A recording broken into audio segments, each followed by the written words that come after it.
Bağışlayan ve mehriban Allah'ın adıyla.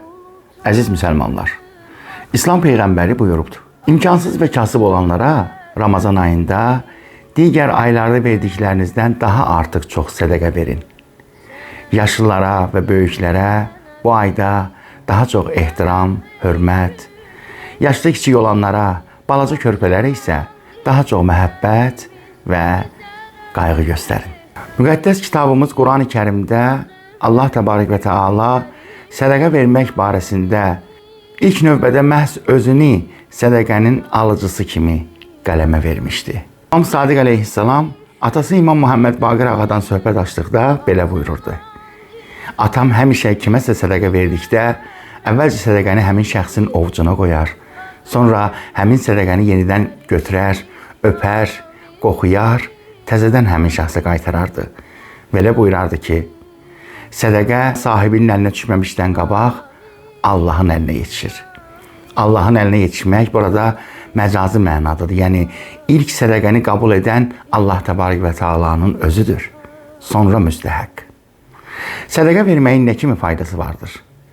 İmam Sadiq əleyhissalam buyurur ki, sədəqə verən şəxs kasıblığın daşını bir dəfəlik atar. Sədəqə verən şəxsin ömrü uzun olar. Nagah ölümlərdən, xoşagəlməz ölümlərdən amanda qalar. Əcəli daha da təxirə düşər. Sədəqə verməkliklə xəstələr şəfa tapar. Sədəqə verməklik müxtəlif bəlaları insandan uzaq edər. Bir gün İmam Sadiq əleyhissalamın huzurunda söhbət xəstəliklərdən, dərdsərdən düşəndə ağa buyurdu ki, xəstələrinizə və xəstəliklərinizə sədəqə verməkliklə dava-dərman edin, müalicə edin. Həqiqətən bəzən Həzrəti Əzrail əleyhissalama hər hansısa bir bəndənin canını almaq tapşırıldıqda, əgər həmin bəndə sədəqə verərsə, Həzrəti Əzrail əleyhissalama əmr olunar ki, o yazını geri qaytar. Çünki mənim bəndəm sədəqə verməklə öz ömrünü uzatdı.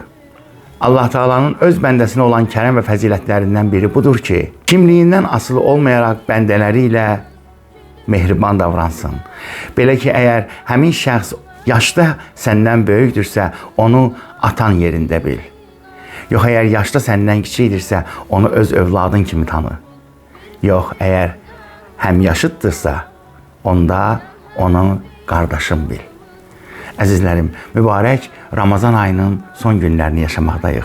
Allah bu aya xatir bizləri bağışlasın inşallah.